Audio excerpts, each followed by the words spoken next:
Bulatkan tekad kuatkan hati, negeri ini memanggilmu kawan. Belajar bergerak berbagi untuk negeri, guru penggerak majukan pendidikan. Guru penggerak menghamba pada murid, kreatif rancang pembelajaran. Hargai potensi, tingkatkan prestasi, lahirkan profil pelajar Pancasila. Belajar bergerak berbagi untuk negeri, kita menjalin kolaborasi. Belajar bergerak berbagi untuk negeri, demi bakti pada Ibu Pertiwi.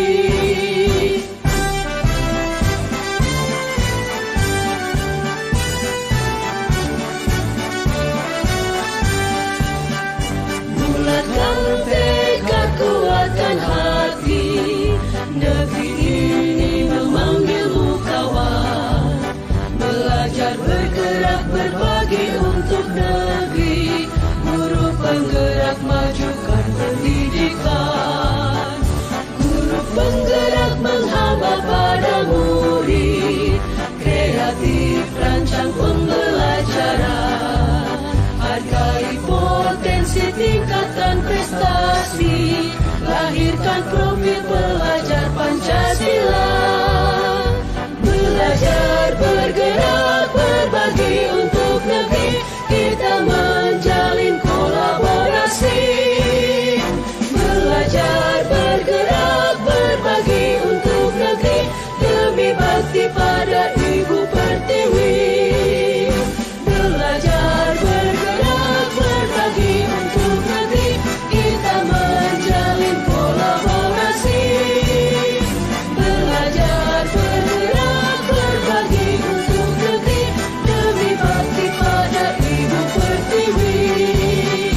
Demi bakti pada Ibu Pertiwi.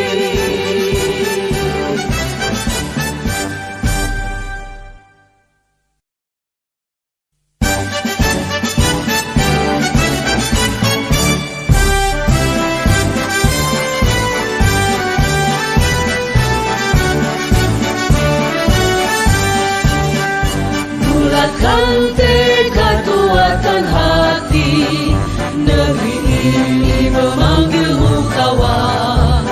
Belajar bergerak berbagi untuk negeri, guru penggerak majukan pendidikan. Guru penggerak menghamba pada murid, kreatif rancang pembelajaran. Hargai potensi, tingkatkan prestasi, lahirkan profil pelajar Pancasila. Belajar bergerak berbagi untuk negeri, kita menjalin kolaborasi. Belajar bergerak berbagi untuk negeri, demi bakti pada Ibu Pertiwi.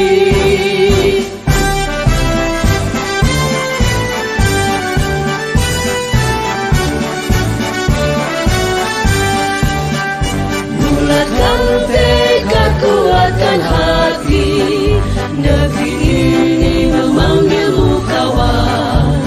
Belajar bergerak berbagi untuk negeri, guru penggerak majukan pendidikan. Guru penggerak menghamba pada murid, kreatif rancang pembelajaran. Hargai potensi, tingkatkan prestasi, lahirkan profil pelajar Pancasila. Belajar bergerak berbagi untuk untuk negeri, kita menjalin kolaborasi. Belajar, bergerak, berbagi untuk negeri, demi bakti pada Ibu Pertiwi. Belajar, bergerak, berbagi untuk negeri, kita menjalin kolaborasi. Bismillahirrahmanirrahim. Assalamualaikum warahmatullahi wabarakatuh. Wassalatu wassalamu ala asrofil anbiya'i wal mursalin wa ala alihi wa sahbihi ajmain, amma ba'du. Puji dan syukur marilah kita panjatkan kepada Allah Subhanahu wa taala, yang mana pada kesempatan ini kita masih bisa diberi kesehatan, keselamatan, dan berkumpul dalam acara diseminasi pembentukan budaya positif di sekolah. Salawat serta salam kita curahkan kepada Nabi Muhammad SAW, kepada keluarganya, kepada sahabatnya, dan akhirnya sampailah kepada kita selaku umatnya sampai akhir zaman. Amin ya rabbal alamin. Sebelum kita mulai, marilah kita bersama-sama buka acara ini dengan pembacaan doa yang akan dipimpin oleh Ibu Ii. Kepada Bu Ii dipersilahkan.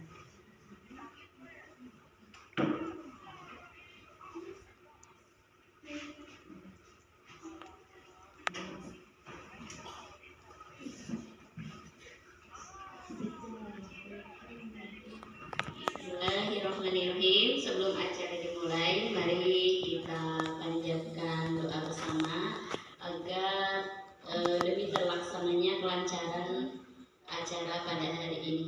Bismillahirrahmanirrahim. Alhamdulillahirabbil alamin. Wassalatu wassalamu ala asyrofil anbiya'i wal mursalin wa ala alihi washabihi ajmain. Allahumma fa'anna gola'a wal bala'a wal waba'a wal fahsya'a wal munkara was suyufa wal mukhtalifatan wasyada'ida wal mihana ma dhahara minha wa ma batana min baladina hadza khasatan wa min buldanil muslimin amatan innaka ala kulli syai'in qadir. Allahumma ighfir li ka'amana wa bi lutfika hufana 'alal islam wal iman jam'an wa tawaffana wa anta radin anna waqtim bis salihati a'malana. Rabbana atina fid dunya hasanah wa fil akhirati hasanah wa qina adzabannar. Subhana rabbika rabbil izzati amma yasifun wa salamun 'alal mursalin walhamdulillahi rabbil alamin. Terima kasih untuk Bu Ii atas doanya. Acara selanjutnya yaitu sambutan yang akan disampaikan oleh yang terhormat Ibu Kepala Sekolah SDN Negeri Dalam 1. Kepada yang terhormat Ibu 4 Fatmawati SPD dipersilakan.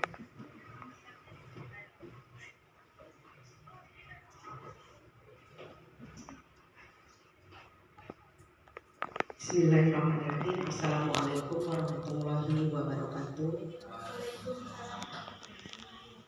Rabbi shrah sadri wa yassir li amri wahlul 'uqdatam min lisani yafqahu qawli. Ya Fathul Alim. Allahumma sholli ala Muhammad wa ala ali sayyidina Muhammad. Yang terhormat guru-guru SD Putri Dalam 1 beserta semua peserta yang hadir. Alhamdulillah pada hari ini kita ucapkan puji syukur kehadirat Allah Subhanahu wa taala yang telah memberikan nikmat sehat kepada kita semua sehingga kita dapat berkumpul bersama dalam acara diseminasi.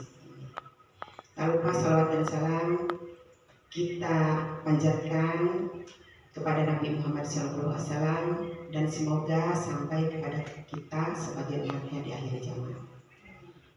Pada hari ini, alhamdulillah ya Bu Nani melaksanakan kegiatan diseminasi yaitu tentang pembentukan budaya positif di sekolah. Akhir-akhir ini mungkin kita dihadapkan pada berbagai kenyataan yang kita lihat dalam kehidupan sehari-hari, terutama karakter anak ya Bu, yang sering kita lihat. Banyak sekali karakter anak yang di luar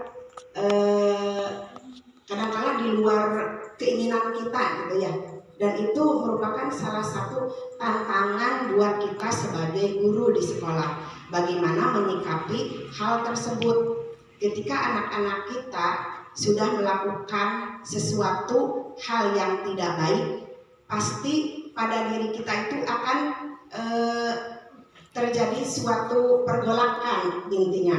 Apakah kita itu berhasil atau tidak sih sebenarnya kita mendidik anak ketika kita menemukan hal-hal yang tidak baik pada diri anak. Nah, semoga saja dengan adanya acara diseminasi ini itu istilahnya memberikan inspirasi, memberikan motivasi kepada kita sebagai pendidik bagaimana cara menumbuhkan sikap positif di sekolah. Karena sebenarnya banyak sekali ya sikap positif yang sudah kita laksanakan di sekolah. Salah satunya kita selalu melaksanakan sapa, senyum, dan salam. Itu sudah biasa kita lakukan. Namun masih banyak sekali sebenarnya hal-hal positif lainnya yang bisa kita lakukan di sekolah. Sehingga dengan adanya budaya positif tersebut dapat membentuk pribadi anak yang lebih baik lagi, yang religius serta bertanggung jawab. Mungkin itu yang sangat diharapkan oleh kita semua. Semoga saja dengan adanya acara ini bisa menambah terutama wawasan kita tentang budaya positif. Mungkin itu saja yang dapat disampaikan. Ibu akhiri dengan wabillahi taufiq wal hidayah. Wassalamualaikum warahmatullahi wabarakatuh. Waalaikumsalam warahmatullahi wabarakatuh. Terima kasih untuk yang terhormat Ibu Kepala atas sambutannya. Untuk mengefektifkan waktu ya, kita langsung saja ke acara, yaitu tentang diseminasi pembentukan budaya positif di sekolah. Ini merupakan tugas aksi nyata ya untuk saya. Mohon bantuannya, kita sharing saja, kita bekerja sama bagaimana budaya positif di sekolah kita. Nah, sebelumnya kita ice breaking dulu saja supaya tidak ngantuk, supaya semangat ya. Kita mulai ice breakingnya ya. Dimohon untuk Bapak dan Ibu guru berdiri semuanya. Nah, ice breaking yang pertama, coba perlihatkan sikut, mana sikut? Sikut. Nah, kalau saya berbicara sikut berarti tolong perlihatkan sikutnya.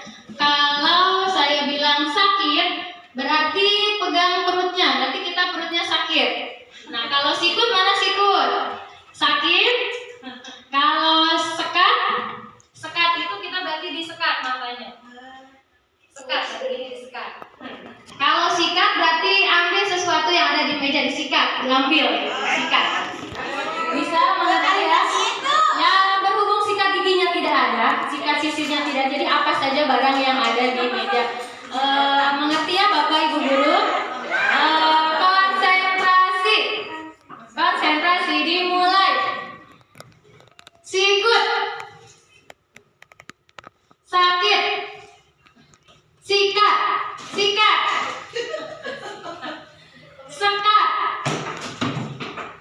sakit. Ayo, sikut, sikat, sikut, sakit, sikut. Iya, tepuk tangan. Masih semangat ya. Kita langsung ke acaranya ya. Ya, Bapak Ibu guru silakan duduk kembali ya. Kita mulai acaranya yaitu diseminasi pembentukan budaya positif di sekolah. Ini merupakan tugas saya CGP Angkatan 11 di SD Negeri Putri Dalam 1. Nah, di sini ada budaya positif. Sebetulnya apa itu sih budaya positif?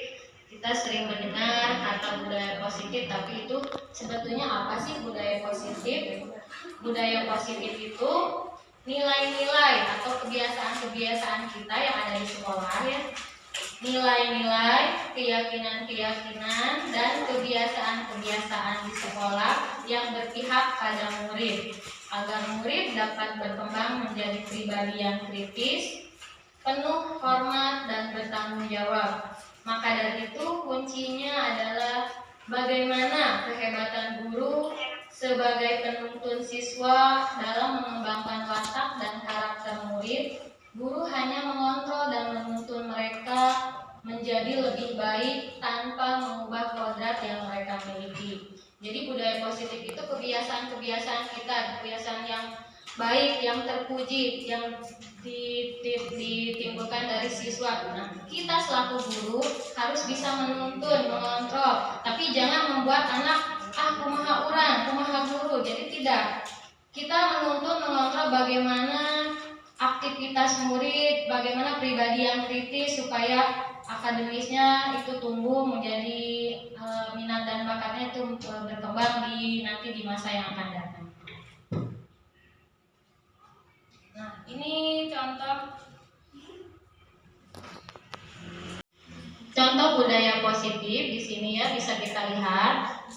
Bisa diterapkan di sekolah itu yang pertama melaksanakan tata tertib sekolah. Sekolah membuat tata tertib untuk disepakati dan dijalankan bersama. Dengan melaksanakan dan menaati tata tertib, maka situasi di sekolah akan berjalan dengan tertib dalam waktu yang lama.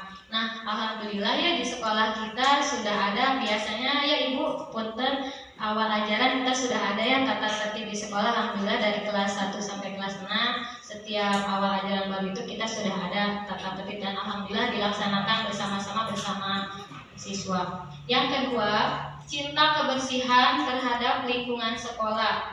Siswa dapat membuat jadwal piket, membersihkan kelas dan halaman sekolah supaya bersih. Dengan lingkungan sekolah yang bersih, maka akan tercipta udara segar dan belajar jadi nyaman.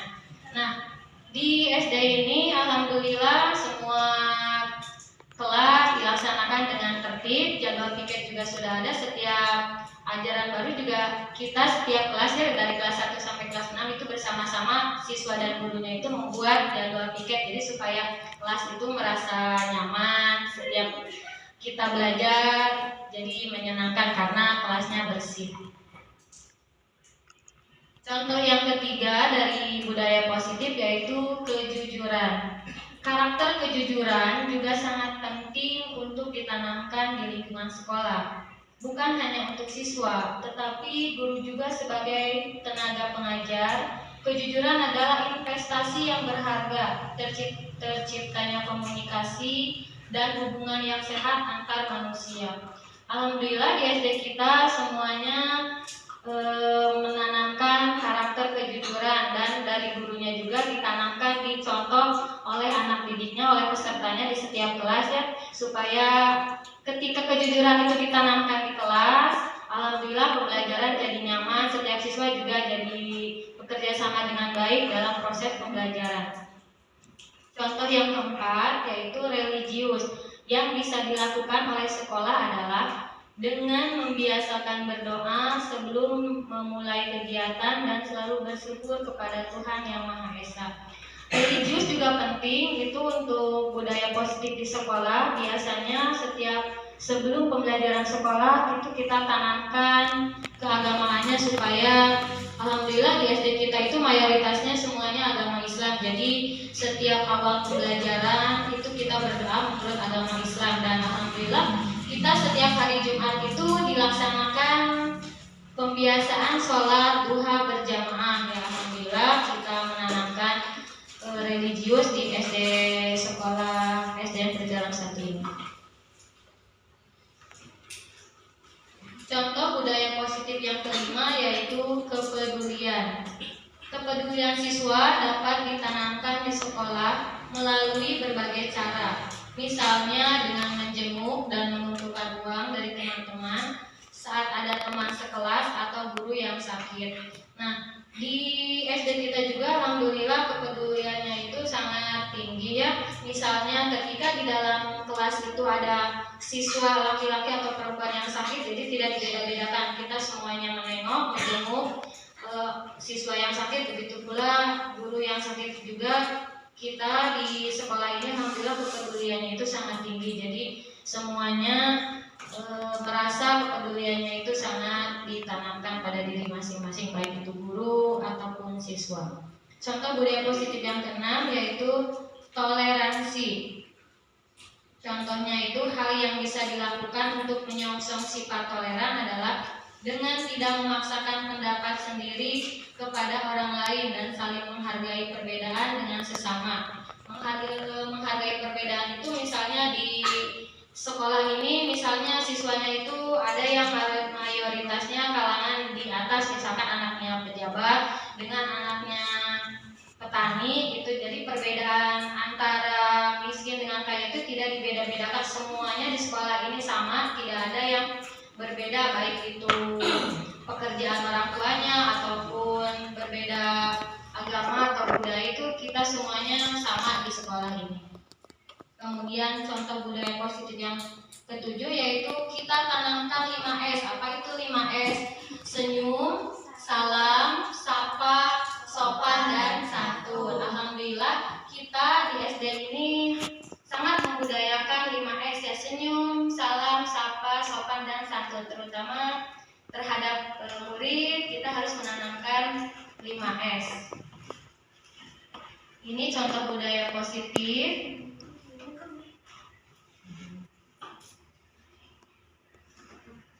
Kita lihat bersama-sama ya.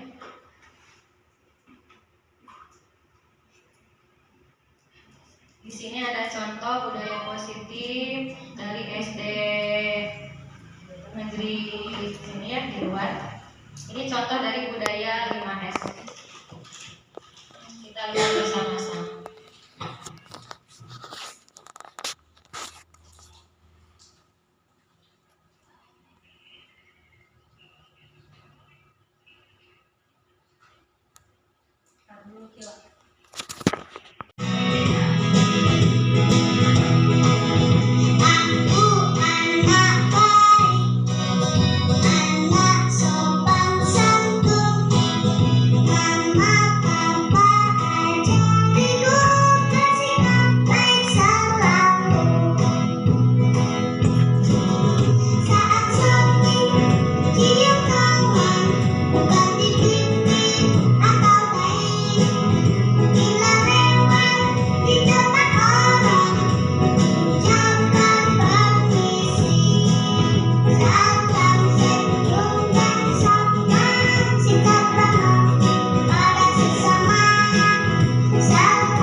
Ya, ini merupakan contoh budaya positif penerapan 5S.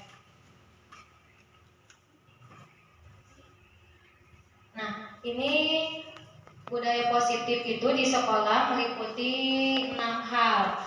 Yang pertama itu perubahan paradigma stimulus respon. Yang kedua, konsep disiplin positif. Yang ketiga, keyakinan kelas. Yang keempat, pemenuhan 5 kebutuhan dasar manusia. Yang kelima yaitu 5 posisi kontrol, dan yang keenam itu segitiga restitusi. Jadi budaya positif itu kita meliputi ada 6 hal ini. Jadi kita harus merubah anak itu tidak asal merubah saja. Jadi ada hal-hal yang harus diperhatikan. Yang pertama ada 6 ya. Perubahan paradigma stimulus respon, konsep disiplin positif, keyakinan kelas, pemenuhan 5 kebutuhan dasar manusia, 5 posisi kontrol, dan segitiga restitusi.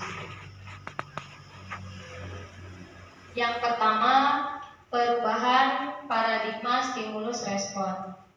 Untuk membangun budaya positif, sekolah perlu menyediakan lingkungan yang aman dan nyaman agar murid-murid mampu berpikir, bertindak, dan mencipta dengan merdeka, mandiri, dan bertanggung jawab. Salah satu strategi yang perlu ditinjau ulang adalah bentuk disiplin yang dijalankan selama ini di sekolah-sekolah kita. Jadi untuk membangun budaya positif, kita harus menanamkan paradigma stimulus respon. Jadi siswa itu mampu berpikir, mampu berperilaku, bertindak itu sesuai dengan strategi yang harus kita pikirkan. Jadi jangan asal melangkah. Jadi harus dilihat dulu dari paradigma stimulus respon. Ini perbedaan antara paradigma stimulus respon dengan teori kontrol. Nah, dari perbedaan dua ini, kita selaku guru itu harus melihat dari segi yang mana, apakah stimulus respon atau teori kontrol. Lihat perbedaannya. Di sini stimulus respon itu kita mencoba mengubah orang agar berpandangan sama dengan kita. Jadi si anaknya kumaha urang. Jadi harus seperti ini, jadi kumaha urang, kumaha guruna, apakah itu yang baik? Kalau teori kontrol itu kita berusaha memahami pandangan orang lain tentang dunia. Justru kebalikannya kalau teori kontrol itu jadi justru guru yang harus berpihak pada murid. Kita mengikuti apa yang diinginkan oleh murid. Yang kedua, perilaku dari stimulus respon, perilaku buruk dilihat sebagai satu kesalahan. Jadi setiap anak berbuat kesalahan, jadi guru harus mana masalah, itu sebetulnya jangan. Yaitu stimulus respon contohnya seperti itu, jangan langsung mengucapkan kamu salah, itu tidak seperti itu seharusnya. Teori kontrol, semua perilaku memiliki tujuan. Jadi walaupun anak berperilaku yang agak menyimpang, mungkin itu tujuannya berbeda, cuma jalannya yang salah. Kita harus mengarahkan, menuntun supaya tujuan yang diharapkan anak-anak itu dapat tercapai. Pada selanjutnya, stimulus respon, orang lain bisa mengontrol saya. Jadi justru siswa itu harus mengikuti apa kehendak kita. Itu stimulus respon. Sementara kalau teori kontrol, hanya Anda yang dapat mengontrol diri Anda. Jadi kita harus menyadari apa kesalahan saya, harus menyadari apakah saya salah mengajar anak seperti ini.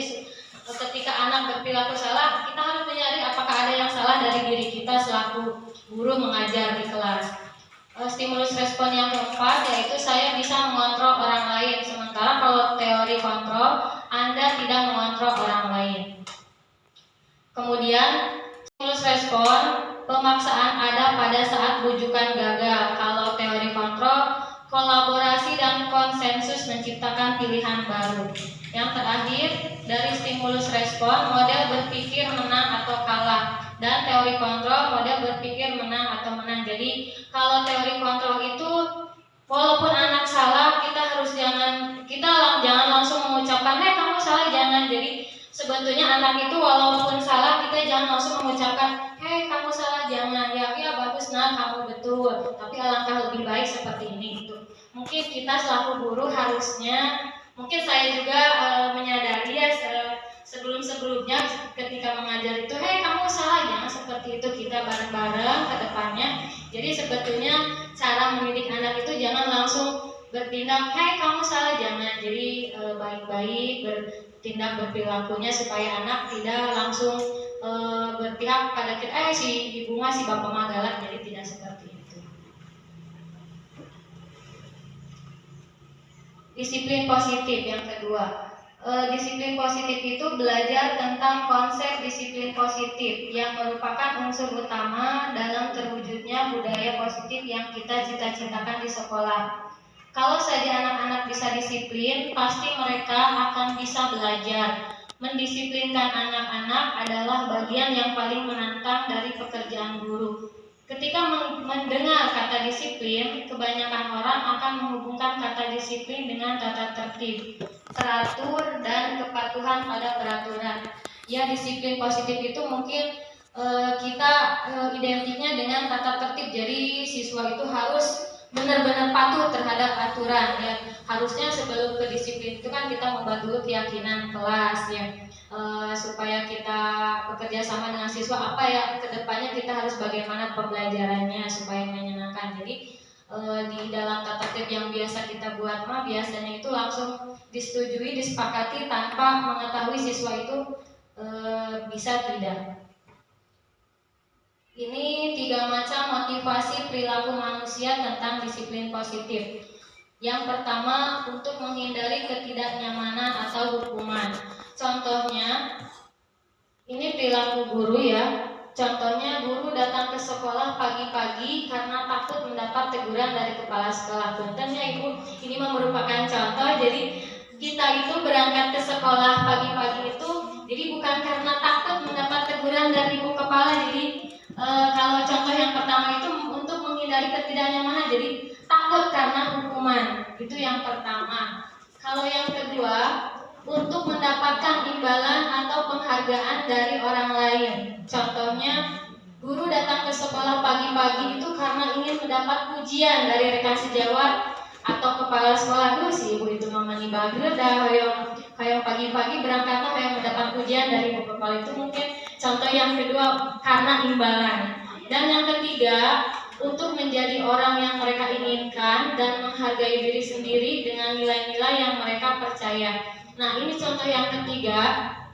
Guru datang ke sekolah pagi-pagi itu karena merasa sebagai bentuk tanggung jawab atas tugas profesinya sebagai guru. Alhamdulillah di sini di SD Puri Dalam 1 itu semua gurunya datang pagi-pagi itu merupakan tugas profesinya masing-masing sebagai guru. Jadi bukan karena imbalan, bukan karena penghargaan atau pujian ingin mendapat pujian dari rekan-rekan guru yang lainnya. Itu kita sama-sama di sini, walaupun ya mungkin wajar kalau lebih 1 menit atau 2 menit telat, mungkin ada keperluan, tapi biasanya setiap harinya itu alhamdulillah di SD kita guru-gurunya itu datang pagi-pagi itu bukan karena imbalan, bukan karena takut dihukum oleh ibu kepala. Jadi kita merupakan tanggung jawab kita selaku guru, yang tanggung jawab sebagai profesi sebagai guru.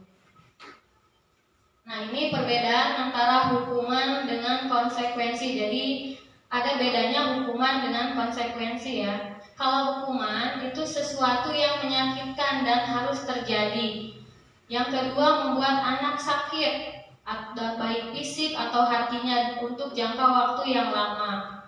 Yang ketiga, itu siswa membenci kedisiplinan. Yang keempat, paksaan. Yang kelima, mendorong siswa menyakiti diri sendiri. Kemudian siswa belajar untuk menyembunyikan kesalahan. Biasanya anak itu kalau dihukum itu marah, rasa bersalah, dipermalukan, dan merasa benci. Bedanya dengan konsekuensi. Kalau konsekuensi itu sesuatu yang harus terjadi. Biasanya anak itu tidak nyaman dalam jangka waktu pendek. Kalau hukuman kan anaknya itu dalam jangka waktu lama. Misalkan kita memberikan hukuman kepada anak, disuruh berdiri di lapang upacara. Nah, si anak itu pasti teringat terus, saya pernah dihukum di lapang upacara. Nah, pasti anak akan terus teringat dalam jangka waktu yang lama. Kalau konsekuensi itu tidak nyamannya itu dalam jangka waktu yang pendek. Yang ketiga, siswa menghargai kedisiplinan. Kalau konsekuensi itu lebih menghargai disiplin. Yang keempat, dari konsekuensi itu stimulus tanggapan. Jadi kalau konsekuensi itu tidak memaksa. Kalau hukuman itu sifatnya memaksa, kalau konsekuensi itu jadi datang dari sendirinya. Kamu mau dikasih peringatan apa supaya tidak melakukan hal apa lagi gitu. Yang kelima, itu mendorong siswa agar mudah menyesuaikan diri. Jadi kita jangan langsung menghukum seperti yang di tabel hukumannya kan. Kalau hukuman itu kan langsung anak, kamu dihukum di lapang upacara. Tidak, kalau konsekuensi itu misalkan anak telah terlambat, nah kamu mau konsekuensinya apa? Jadi datang dari sendirinya, bukan dari hukuman kita ya sebagai guru. Kemudian yang kelima, siswa belajar memahami peraturan. Dan yang keenam, kehilangan hak dibuat tidak nyaman dihasilkan untuk sementara. Itu perbedaan antara hukuman dengan konsekuensi. Selanjutnya yaitu keyakinan kelas. Keyakinan kelas merupakan ketetapan atau aturan kelas yang telah disepakati dan telah dijelaskan bersama. Apa dampak yang diterima jika kesepakatan itu dilanggar? Pembentukan dari keyakinan-keyakinan kelas yang telah disepakati merupakan proses untuk menciptakan disiplin positif dari siswa, sehingga siswa dengan kesadaran penuh akan melaksanakan ketentuan tersebut dengan tanggung jawab. Nah, untuk melaksanakan keyakinan kelas, kita harus bekerja sama antara siswa dengan guru. Jadi, supaya pembelajarannya nyaman, menyenangkan di kelas, supaya pembelajarannya dapat diterima sama siswa, kita harus membuat kesepakatan keyakinan kelas terlebih dahulu. Nah, ini perbedaan antara peraturan dengan keyakinan kelas atau nilai kebajikan yang dituju. Kalau peraturan itu selalu kembalikan buku ke tempatnya. Nah, kalau aturan itu kan kata-katanya selalu kembalikan buku ke tempatnya. Kalau keyakinan kelas itu kata-katanya itu berbeda, tanggung jawab. Kan kalau siswa mendengar kata tanggung jawab kan berarti dengan sendirinya, oh saya bertanggung jawab atas buku, jadi harus disimpan di tempatnya. Nah, itu bentuk dari tanggung jawab. Nah, peraturan yang kedua, misalkan kata-katanya dilarang mengganggu orang lain. Nah, kita mendengar kata dilarang, otomatis anak itu justru karting dari dilarang. Jadi justru kalau anak dilarang itu justru semakin bertambah.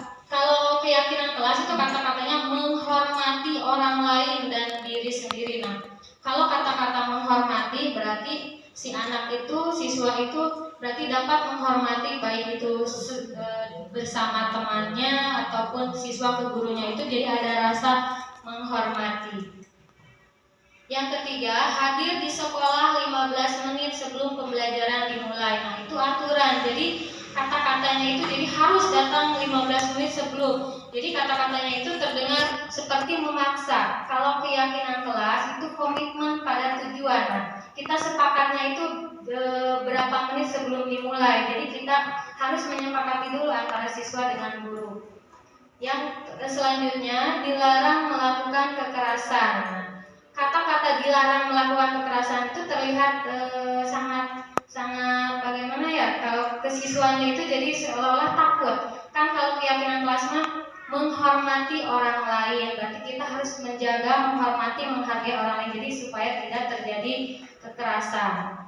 Selanjutnya, dilarang menggunakan narkoba. Nah, seharusnya jangan seperti itu. Kita rubah keyakinan kelas kata-katanya itu dengan keselamatan, kesehatan. Kan kalau dengan mendengar kata kesehatan, pasti kan siswa itu, oh berarti tidak boleh menggunakan narkoba karena akan berdampak buruk dengan kesehatannya. Selanjutnya, bergantian atau menunggu giliran. Nah, itu seharusnya keyakinan kelasnya itu kesehatan. Selanjutnya, gunakan masker. Nah, seharusnya keyakinan kelas itu kata-katanya keselamatan. Jadi anak itu kalau mendengar kata keselamatan berarti kan tidak harus memakai masker, mencuci tangan, kemudian pokoknya menjaga jarak. Jadi kalau mendengar kata keselamatan itu pasti anak akan merasa dengan sendirinya menjaga keselamatan mereka, kesehatannya. Kemudian dilarang bermain di kelas. Seharusnya kata-katanya itu keamanan kelas. Jadi anak itu tidak harus dilarang. Jadi justru kalau demi keamanan kita itu, anak itu pasti akan menyadari, oh berarti hal seperti itu tidak boleh. Jadi merugikan. Jadi untuk menambah keamanan, jadi jangan dilakukan. Nah, ini dari aturan kelas. Nah, dalam menciptakan budaya positif itu diawali dari aturan kelas terlebih dahulu. Kita sebelum melaksanakan pembelajaran itu kan harus ada aturan kelas, tapi aturan kelas itu kan biasanya ajaran baru kita itu sudah tertera, sudah tercantum, sudah ditempel. Nah, seharusnya setelah kita ke aturan kelas, kita ada kesepakatan kelas antara guru dengan siswa. Kita harus menyepakati apa yang kita harus lakukan selama proses pembelajaran di kelas. Setelah aturan kelas dan kesepakatan kelas disepakati, barulah kita ke keyakinan kelas. Nah, keyakinan kelas itu bagaimana kita melaksanakan pembelajaran, aturan-aturannya, tapi dengan kata-kata yang tidak menyinggung. Misalkan tadi bertanggung jawab, saling menghormati, saling menghargai, itu kata-kata untuk keyakinan kelas dan disepakati oleh guru dan siswa.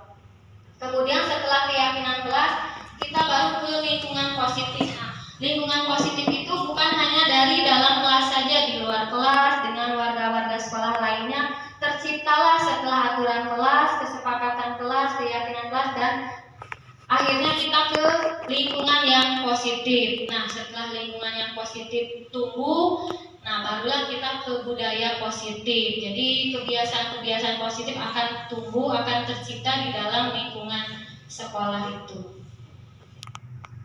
Keyakinan kelas, dalam pembentukan keyakinan kelas itu yang pertama bersifat lebih abstrak daripada peraturan. Jadi kalau peraturan kan lebih tegas kata-katanya, kalau keyakinan kelas itu lebih rinci, kalimatnya jelas, padat, singkat, tapi bermakna. Yang kedua, keyakinan kelas berupa pernyataan universal. Yang ketiga, pernyataan keyakinan kelas senantiasa dibuat dalam bentuk positif. Yang keempat, keyakinan kelas hendaknya tidak terlalu banyak sehingga mudah diingat dan dipahami oleh semua warga kelas. Yang kelima, keyakinan kelas sebaiknya sesuatu yang dapat diterapkan di lingkungan tersebut. Yang keenam, semua warga kelas hendaknya ikut berkontribusi dalam pembuatan keyakinan kelas lewat kegiatan curah pendapat. 7. Bersedia meninjau kembali keyakinan kelas dari waktu ke waktu. Nah, ini dalam pembuatan keyakinan kelas biasanya disepakati di dalam kelas bersama siswa itu dibuat ya apa yang harus kita laksanakan. Untuk Bapak dan Ibu guru, kita ice breaking lagi ya. Yang kedua, mohon untuk berdiri semuanya. Sekarang ice breaking yang kedua kita penjumlahan. Kalau satu kalian Ibu dan Bapak guru mohon, kalau angka 1 ini tangan ke kanan berdiri. Tapi ini angka 1. Kalau tambah berarti bagaimana tambah? Tambah gini ya, tambah. 1 lagi berarti gini. Sama dengan ini ya, 1 ditambah 1 sama dengan 2. Ini 2 seperti ini. 1 ditambah 1 sama dengan 2. 2 ditambah 2 sama dengan 4. Gimana 4? 4 gimana? 4 tunduk. 4 ditambah 4 sama dengan, kalau 8 goyang, angka 8 kan goyang, 8 ke bawah. Terus 8 ditambah 8 sama dengan 16. Mas, loncat 1 langkah baru goyang. Jadi 16 loncat tambah goyang. Kita sama-sama. 1, 2, 3. 1 ditambah 1 sama dengan 2. 2 ditambah 2 sama dengan 4. 4 ditambah 4 sama dengan 8. 8 ditambah 8 sama dengan 16.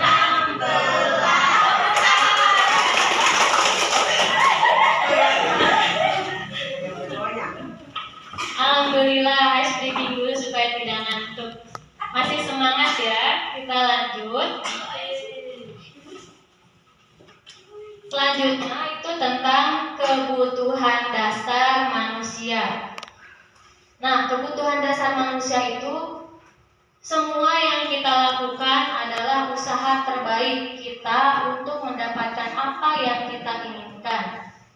Ketika kita mendapatkan apa yang kita inginkan, sebetulnya saat itu kita sedang memenuhi satu atau lebih dari satu kebutuhan dasar, yaitu satu kebutuhan untuk bertahan hidup. Itu kebutuhan yang paling dasar. Kita di sini untuk bertahan hidup, ya, itu dasar dari kebutuhan manusia. Itu yang pertama, kebutuhan untuk bertahan hidup. Yang kedua, setelah bertahan hidup itu pasti kita mendapatkan cinta dan kasih sayang. Nah, tanpa cinta dan kasih sayang itu, baik itu di rumah atau di sekolah, itu pasti tidak akan terjalin harmonis tanpa ada rasa cinta dan kasih sayang. Kemudian selanjutnya yaitu kebebasan atau kebutuhan akan pilihan. Jadi bebas kita memilih bagaimana. Yang keempat, kesenangan. Kesenangan itu kebutuhan akan rasa kesenangan. Jadi selain bebas, kita juga harus senang terhadap apa yang kita pikirkan dan nanti akan dijalani. Dan yang kelima itu penguasaan. Penguasaan itu kebutuhan pengakuan atas kemampuan. Ini merupakan 5 kebutuhan dasar yang harus kita terpenuhi dan laksanakan selain bertahan hidup, cinta kasih sayang, kebebasan, kemudian kesenangan dan penguasaan. Nah, ini 5 kebutuhan dasar manusia. Semuanya pasti di dunia ini kita menjalani kehidupan itu supaya bertahan hidup di sini, ya, kita mencari rezeki, mencari makan, minum, kita itu pasti supaya bertahan hidup di dunia ini. Yang kedua, kasih sayang, cinta dan kasih sayang. Tanpa ada rasanya cinta, kasih sayang, itu tidak akan harmonis hidup di dunia ini. Kemudian yang ketiga itu kebebasan. Dalam langkah kita bebas memilih apa yang kita inginkan sesuai dengan tujuan yang kita inginkan dan harapkan. Kemudian yang keempat, kesenangan. Apa yang kita lakukan itu langkahnya itu harus berdasarkan dengan kesenangan. Jangan memaksakan kehendak, walaupun misalkan itu dalam baik, kalau kita tidak merasa senang itu jangan dilakukan. Dan yang kelima itu penguasaan. Ketika seorang murid melakukan suatu perbuatan yang bertentangan dengan nilai-nilai kebajikan atau melanggar peraturan, hal itu sebenarnya dikarenakan mereka gagal memenuhi kebutuhan dasar mereka. Murid kita juga mempunyai gambaran dunia berkualitas mereka. Tentunya sebagai guru, kita ingin mereka memasukkan hal-hal yang bermakna dan nilai-nilai kebajikan yang hakiki ke dalam dunia berkualitas mereka. Bila guru dapat membangun interaksi yang memberdayakan dan memerdekakan murid, maka murid akan meletakkan dirinya sendiri sebagai individu yang positif dalam dunia berkualitas, karena mereka sesuai kita selaku guru bagaimana mengarahkan murid di sekolah. Kita membebaskan murid ingin seperti apa karena minat dan bakatnya itu kan kita harus bisa menuntun dan mengontrol mereka supaya mereka mendapatkan apa yang mereka inginkan. Selanjutnya yaitu posisi kontrol guru.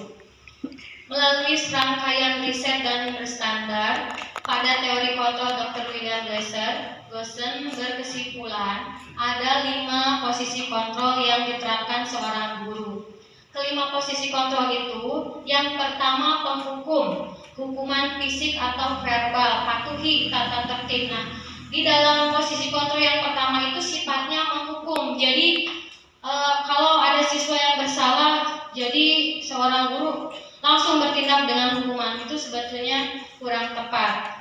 Yang kedua, posisi kontrolnya yaitu membuat orang merasa bersalah. Biasanya guru menyampaikan dengan suara yang lembut. Bagaimana kalau orang tua mau tahu? Jadi kalau guru anak melakukan kesalahan itu, jadi kita harus mendekati mereka supaya muncul rasa bersalahnya.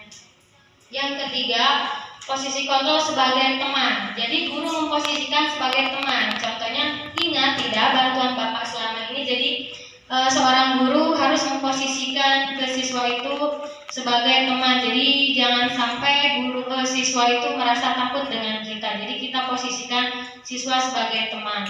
Yang keempat itu sebagai monitor atau pemantau dan mengawasi. Jadi apa yang telah kamu lakukan? Jadi seorang guru sebagai pemantau, jadi melihat anak seperti apa tingkah lakunya. Jadi kita mengontrol, memantau. Yang kelima, posisi sebagai manajer. Jadi sebagai manajer itu mempersilahkan murid untuk mempertanggungjawabkan perilakunya dan mencari solusinya. Jadi kalau posisi manajer, jadi sebagai memposisikan muridnya itu mempertanggungjawabkan, jadi bebas melakukan apa saja, tapi tetap dengan pemantauan kita selaku guru. Nah, ini motivasi kata-kata dari posisi kontrol. Nah, dari kelima posisi kontrol itu yang paling baik itu posisi kontrol sebagai teman, pemantau atau manajer. Jelas kalau yang pertama itu sebagai hukuman itu kita tidak boleh, karena itu akan berdampak buruk terhadap siswa. Kita harus berada pada posisi yang ketiga, 4 dan 5. Tapi alangkah lebih bagus lagi kita itu sebagai posisi yang kelima, yaitu sebagai posisi manajer. Lihat dengan bagaimana guru berbuat. Misalkan kalau sebagai teman itu membuat alasan untuk siswanya. Kalau sebagai pemantau itu menghitung dan mengukur. Kalau sebagai manajer kita melakukan pertanyaan-pertanyaan terlebih dahulu. Kalau guru berkata, sebagai teman, ayolah lakukan demi guru. Masa kamu tidak mau? Ingat, saya pernah bantu kamu. Nah, itu posisi sebagai teman. Itu baik, cuma alangkah lebih bagusnya itu kita kan walaupun sebagai teman, jadi ada jarak antara guru dengan siswa. Kemudian sebagai pemantau, langsung bertanya, apa peraturannya? Itu kurang baik. Alangkah lebih bagusnya itu sebagai manajer. Kita bertanya terlebih dahulu, apa yang kita yakini, apa yang bisa kau kerjakan untuk memperbaiki kesalahan ini. Nah, hasilnya nanti kalau guru sebagai teman itu akan ketergantungan sama kita selaku guru, karena kita posisinya sebagai teman dengan siswa, jadi seolah-olah siswa itu ada jeng teman gitu, jadi seenaknya ketergantungan. Kalau sebagai pemantau itu menyesuaikan diri bila diawasi saja. Jadi kalau tidak diawasi dengan guru itu karakter wae siswana. Jadi kalau sebagai pemantau itu nurut kalau diawasi terus. Nah, kalau sebagai manajer itu menguatkan pribadi si anak tersebut. Jadi kita harus melakukan tindakan itu sebagai manajer. Kalau kaitan dengan dunia berkualitas, itu siswa meletakkan guru sebagai sangat penting di dunia berkualitas. Kalau pemantau, siswa meletakkan peraturan dan hukum di dunia berkualitas. Kalau sebagai manajer, siswa meletakkan dirinya sebagai individu yang positif dalam dunia berkualitas. Kalau murid berkata, itu kalau sebagai teman, saya pikir bapak atau ibu itu teman saya, ternyata begitu. Nah, itu jelas kurang tepat ya. Justru kalau anak di posisi sebagai teman dengan gurunya itu seolah-olah nanti kata-katanya itu sebagai teman sendiri, jadi tidak boleh. Kalau sebagai pemantau, berapa penghargaan yang harus saya peroleh, berapa halaman yang harus saya kerjakan, itu sebagai pemantau seolah kata-katanya itu masih kurang baik. Nah, kalau sebagai manajer, bagaimana cara saya dapat memperbaiki keadaan? Nah, dampak pada muridnya itu akan lemah, tidak mandiri, ketergantungan. Kalau posisi sebagai teman itu nanti akan siswanya itu ketergantungan dengan kita selaku gurunya. Kalau pemantau menitik beratkan pada hukuman atau hadiah untuk dirinya. Jadi apa yang siswa lakukan itu nanti terlihat baik ketika diawasi oleh gurunya. Kalau tidak diawasi itu akan justru bertindak tidak baik. Kalau posisi sebagai manajer itu mengevaluasi diri, bagaimana cara memperbaiki diri. Jadi harus memantau supaya anak-anak itu bertindak dengan baik.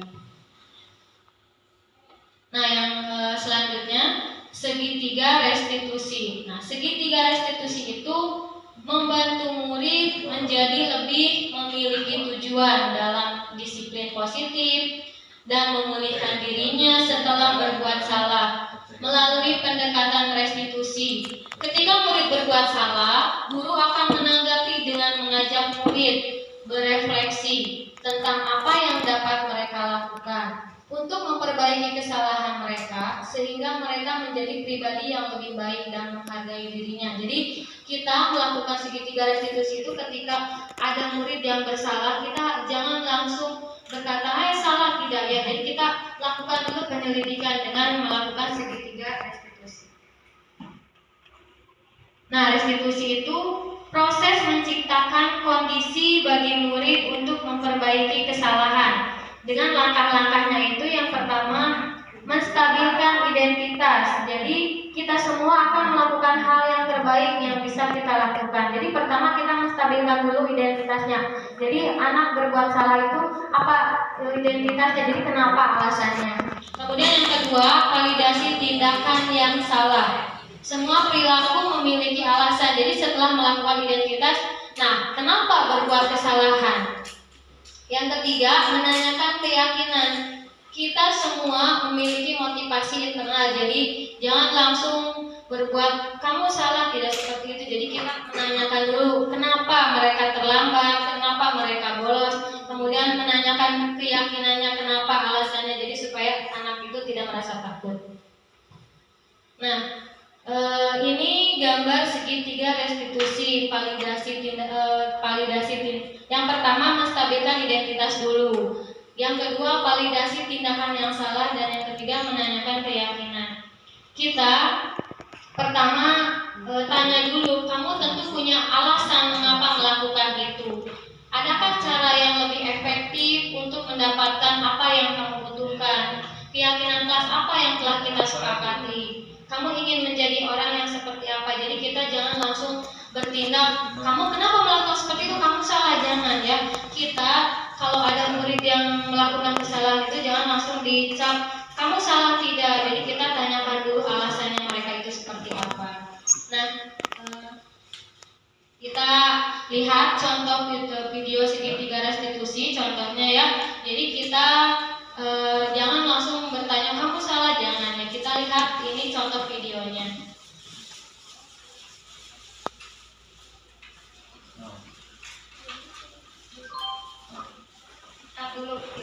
Ini contoh dari praktik segitiga restitusi. Kita lihat video kasus dari praktik segitiga restitusi. Karena siswa terlambat. Assalamualaikum Bu.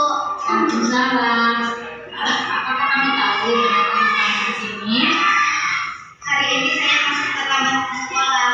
Coba kamu ceritakan, apa kamu bisa terlambat ke sekolah? Jadi tadi pagi saya bangun kesiangan sehingga saya terlambat masuk ke sekolah. Oh begitu. Saya yakin tidak ada siswa yang sempurna. Kamu sudah baik mau mengakui kesalahan yang sudah kamu lakukan. Ya Bu, saya minta maaf. Kok kamu sampai bangun kesiangan? Ya Bu, jadi tadi malam saya bermain HP sampai larut malam sehingga saya terlambat tidur malam.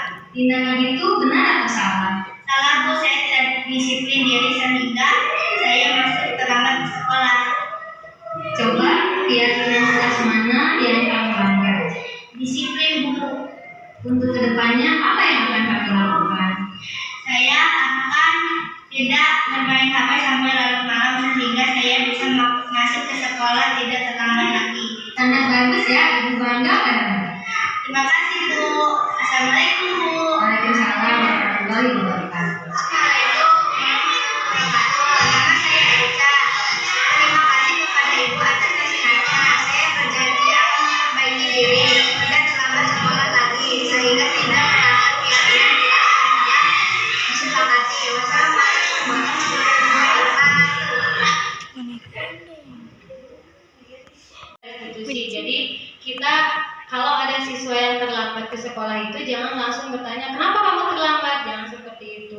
Jadi pertama kita menstabilkan identitasnya dulu, kenapa mereka terlambat. Kemudian setelah itu kita menanya keyakinan kelasnya apa, konsekuensi apa yang harus dijalani kalau kamu melakukan kesalahan terlambat ke sekolah. Jadi jangan langsung menyatakan kenapa kamu terlambat, ya, jangan seperti itu. Jadi kita menanyakan terlebih dahulu.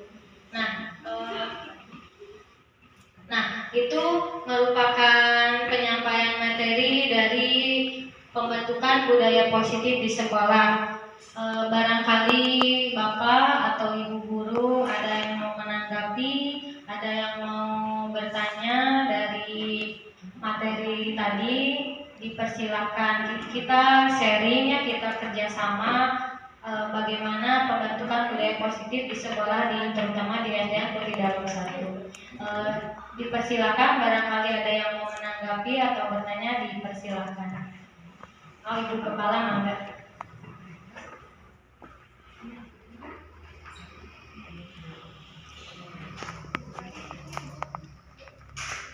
Terima kasih. Di sini saya ingin menanyakan, yaitu mengapa budaya positif di sekolah penting untuk dilaksanakan. Mungkin itu saja.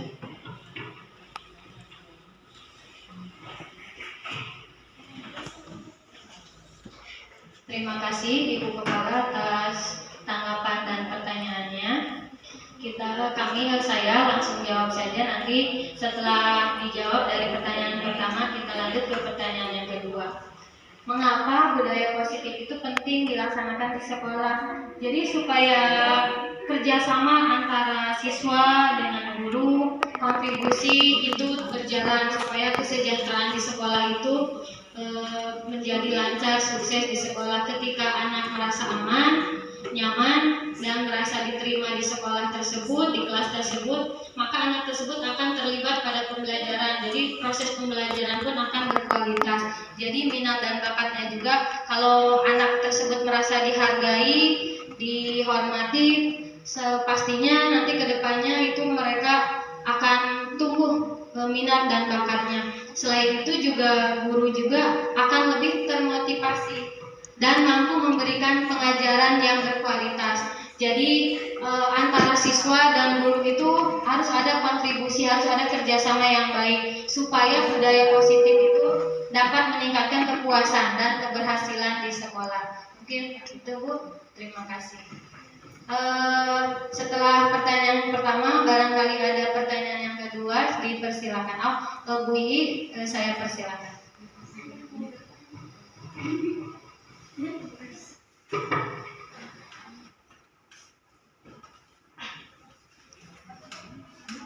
Bismillah. Saya ingin bertanya, bagaimana cara membangun budaya positif di lingkungan sekolah?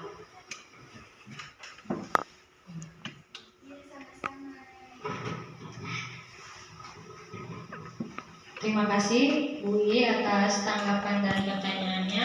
Pertanyaannya itu bagaimana cara membangun budaya positif di sekolah. Setelah budaya positif itu penting, bagaimana kita membangun budaya positif di sekolah itu supaya di warga sekolah itu terjalin kesejahteraan dan merasa aman dan nyaman.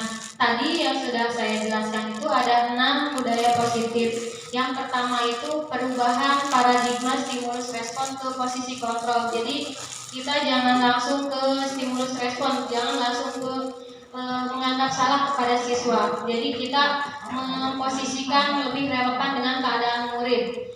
Yang kedua itu konsep disiplin positif. Nah, untuk konsep disiplin positif itu untuk menghindari ketidaknyamanan. Yang kedua untuk mendapatkan imbalan. Nah, ketika guru berangkat pagi-pagi di sekolah yang tadi sudah dijelaskan itu, kita harus bertanggung jawab dengan profesi, bukan hanya karena imbalan atau penghargaan. Yang ketiga itu hal keyakinan kelas, dimulai dari aturan kelas. Maka ada keyakinan kelas yang harus disepakati antara guru dengan siswa.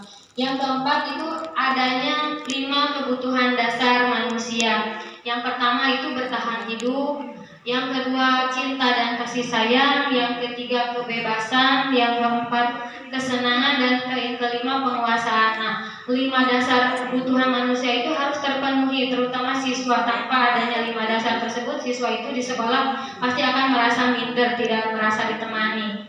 Dan yang kelima itu 5 posisi kontrol. Posisi kontrol tersebut, yang sudah tadi dijelaskan itu ada posisi kontrol penghukum, ada posisi kontrol pembuat orang merasa bersalah, posisi sebagai teman, posisi sebagai pemantau dan posisi sebagai manajer. Kita selaku guru di sekolah harus memposisikan kita sebagai manajer. Kita harus mengontrol, bukan hanya sebagai teman, bukan hanya sebagai pemantau. Jadi kita sebagai manajer harus memantau anak. Kita sebagai teman juga bisa, tapi lebih ke manajer, lebih ke memantau anak apa yang diinginkan mereka. Dan yang keenam itu segitiga restitusi yang tadi sudah ada contohnya ya, video kasus. Jadi pada anak jika bersalah itu kita jangan langsung bertanya kamu kenapa salah. Jadi kita tanyakan dulu kenapa alasannya dengan baik-baik. Mungkin itu. Terima kasih. Dari kedua pertanyaan barangkali masih ada yang mau ditanyakan, dipersilahkan. Ya, silakan. Bismillahirrahmanirrahim. Apa tantangan yang mungkin dihadapi dalam menciptakan budaya positif di sekolah? Terima kasih. Terima kasih Bu Evi, pertanyaannya sangat bagus. Nah, kita melaksanakan budaya positif di sekolah itu tentu ada halangan dan rintangan. Jadi tidak mungkin kita terus lancar. Pasti ada jalan yang harus dilalui, harus ada tantangan. Nah, tantangan yang dihadapi itu kalau kita membentuk budaya positif itu pastinya perbedaan latar belakang siswa, perbedaan nilai-nilai dari seluruh warga sekolah, baik itu dari nilai-nilai kebiasaan-kebiasaan guru, latar belakang siswa, tentunya kan sangat beragam. Nah, selain itu perubahan budaya juga memerlukan waktu dan komitmen. Jadi tidak langsung jadi, sangat singkat tidak. Kita melalui beberapa tahap. Jadi dari seluruh pihak, jadi bukan hanya dari guru, bukan hanya dari siswa, seluruh warga sekolah juga harus terlibat dalam membiasakan budaya positif. Jadi supaya usaha keras kita antara guru, antara siswa itu berjalan dengan lancar, supaya pembentukan budaya positif di SDN Putri Dalam Satu itu berjalan dengan lancar. Mungkin seperti itu Bu Evi, terima kasih. Setelah 3 pertanyaan, barangkali masih ada yang bertanya, kita buka sesi pertanyaan satu lagi, dipersilahkan. Bu Karin, dipersilahkan. Izin bertanya, bagaimana sih peran guru dalam mendukung budaya positif di lingkungan sekolah? Terima kasih. Terima kasih Bu Karin atas pertanyaannya. Nah, apa peran guru dalam pembentukan budaya positif di sekolah itu? Tentunya sangat penting. Peran guru itu, guru justru memainkan sebagai peran utama. Tanpa peran dari seorang guru, budaya positif itu pasti tidak akan terlaksana. Guru itu memainkan peran utama dalam mendukung dan mempromosikan budaya positif. Guru itu sebagai contoh perilaku yang baik, pastikan akan ditiru dengan siswanya. Apabila ibu kepala sekolah, para guru berperilaku dengan baik, pastinya siswa juga akan melihat. Karena gurunya juga bersifat yang baik, pastinya siswa juga akan mengikuti dan kerjasama dalam interaksi sehari-hari dengan siswa. Guru juga bertanggung jawab untuk menciptakan lingkungan kelas yang aman, nyaman, di mana siswa merasa dihargai dan termotivasi. Jadi peran guru itu sangat penting dalam pembentukan budaya positif di sekolah di SDN Putri Dalam Satu ini. Bagaimana, Bu Karin? Ya, terima kasih. Barangkali ada yang mau bertanya lagi? Cukup ya, sudah jelas. Alhamdulillah. Terima kasih atas pertanyaan-pertanyaan dari Bapak Ibu guru. Mohon maaf barangkali ada kesalahan. Kita di sini cuma sharingnya kerjasama bagaimana cara pembentukan budaya positif di sekolah ini. Mudah-mudahan dengan penyampaian diseminasi budaya positif, pembentukan di sekolah SDN Putri Dalam Satu itu akan berjalan sehingga proses pembelajaran di sekolah SDN Putri Dalam Satu itu kita berjalan dengan aman, berjalan dengan nyaman, harmonis antara guru dengan siswa. Amin ya rabbal alamin. Terima kasih atas waktunya, atas kesediaannya mendengarkan materi dari saya. Mungkin di akhir acara kita tutup bersama-sama dengan berdoa yang dipimpin oleh Bu Ihi sebagai pemimpin doa penutup. Kepada Bu Ihi dipersilakan.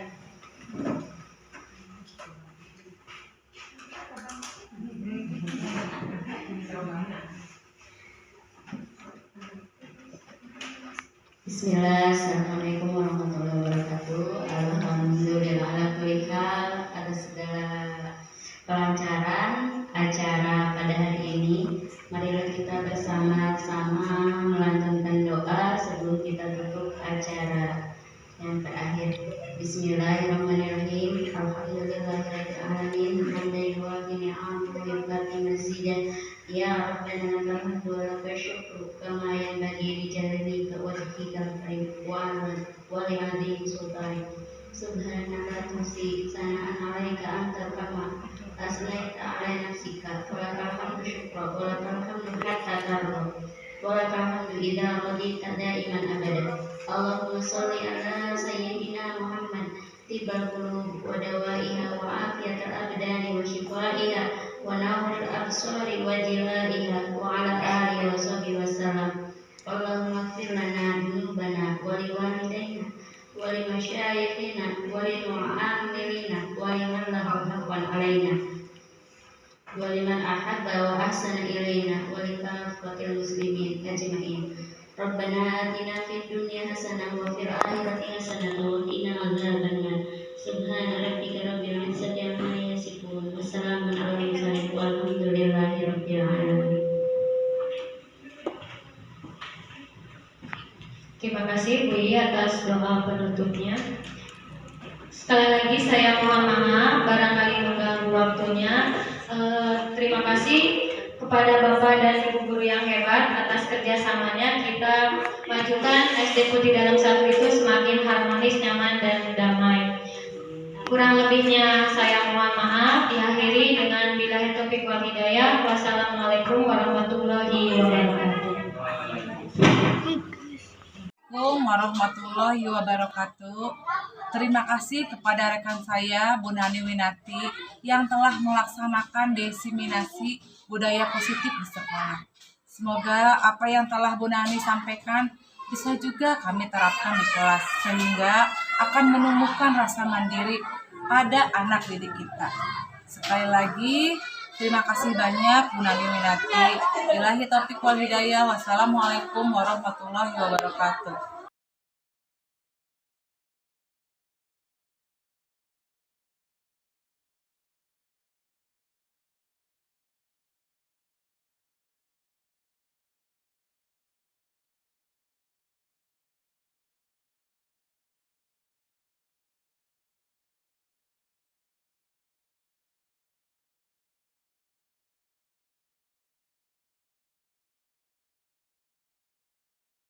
Bismillahirrahmanirrahim. Assalamualaikum warahmatullahi wabarakatuh. Waalaikumsalam warahmatullahi wabarakatuh.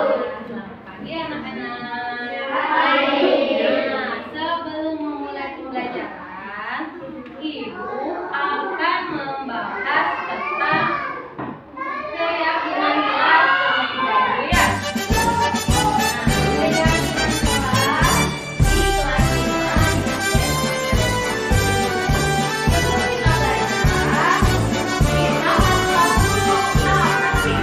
Bulatkan tekad kuatkan hati, negeri memanggilmu kawan.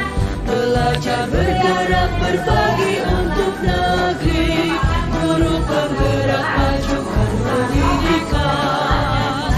Guru penggerak menghamba pada murid, kreatif rancang pembelajaran. Hargai potensi, tingkatkan prestasi, lahirkan kopi pelajar Pancasila. Belajar bergerak berbagi untuk negeri, kita menjalin kolaborasi. Belajar bergerak berbagi untuk negeri, demi bakti pada ibu pertiwi.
pertama, menggali peraturan-peraturan itu.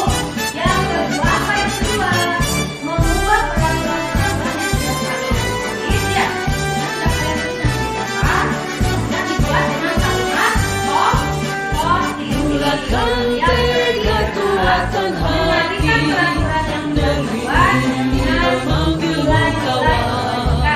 belajar bergerak berbagi untuk negeri, guru penggerak majukan pendidikan, guru penggerak menghamba para murid, kreatif rancang pembelajaran, hargai potensi tingkatkan prestasi, lahirkan profil pelajar Pancasila.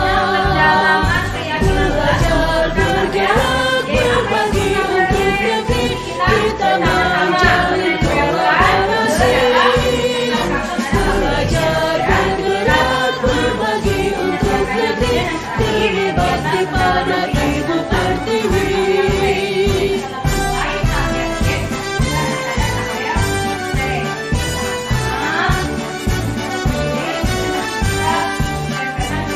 Bulatkan tekad kuatkan hati, negeri ini memanggilmu kawan.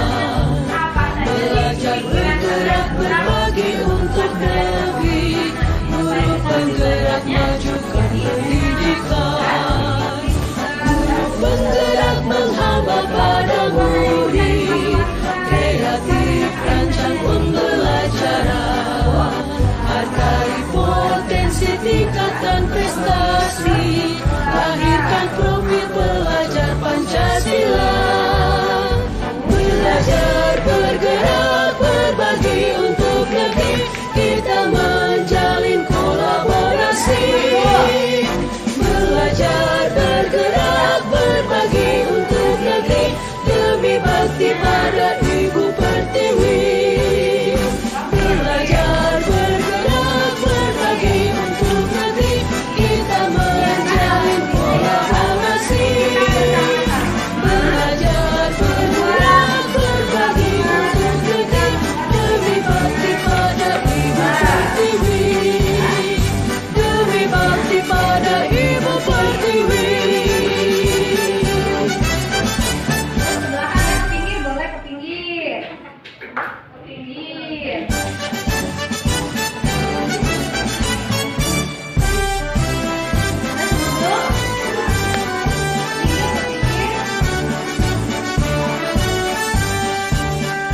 Bulatkan tekad kuatkan hati, negeri ini memanggilmu kawan.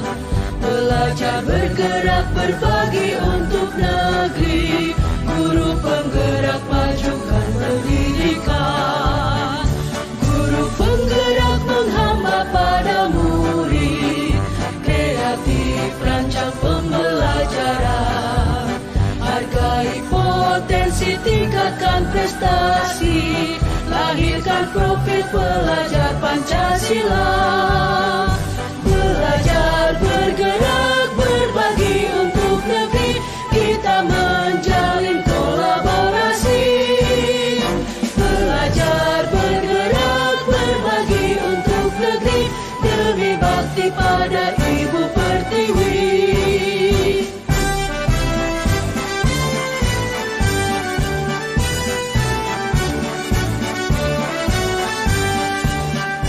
Bulatkan tekad kuatkan hati, negeri ini memanggilmu kawan.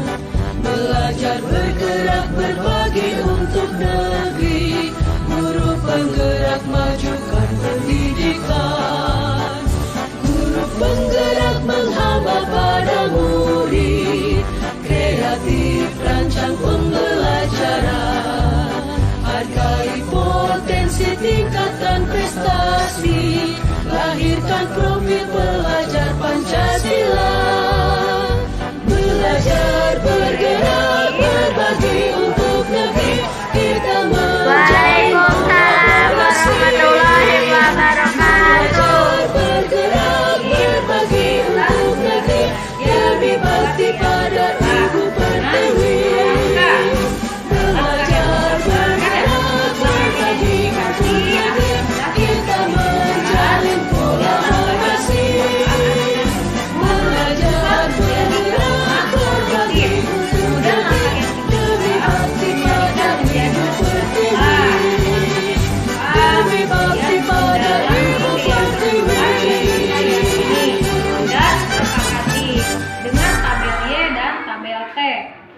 Nah, tabel Y yaitu apa yang dilihat, apa yang didengar, dan bagaimana yang kita perilaku. Kemudian tabel P yang menangkap dan yang tidak menangkap. Pada hari ini, apa yang kita sepakati dari kegiatan hati menjadi sebuah karya yang nanti hasil karyanya bermanfaat bagi untuk negeri, dan nanti kita akan tempel di kantor. Nanti saya tersebut sudah memenuhi dan yang minat yang diberikan. Jadi ibu meminta bantuan dari untuk menempelnya ke kantor. Ya, setelah selesai kita akan melanjutkan belajar Pancasila. Ya, Belajar bergerak berbagi untuk negeri, kita menjalin kolaborasi. Belajar bergerak berbagi untuk negeri, demi bakti pada Ibu Pertiwi.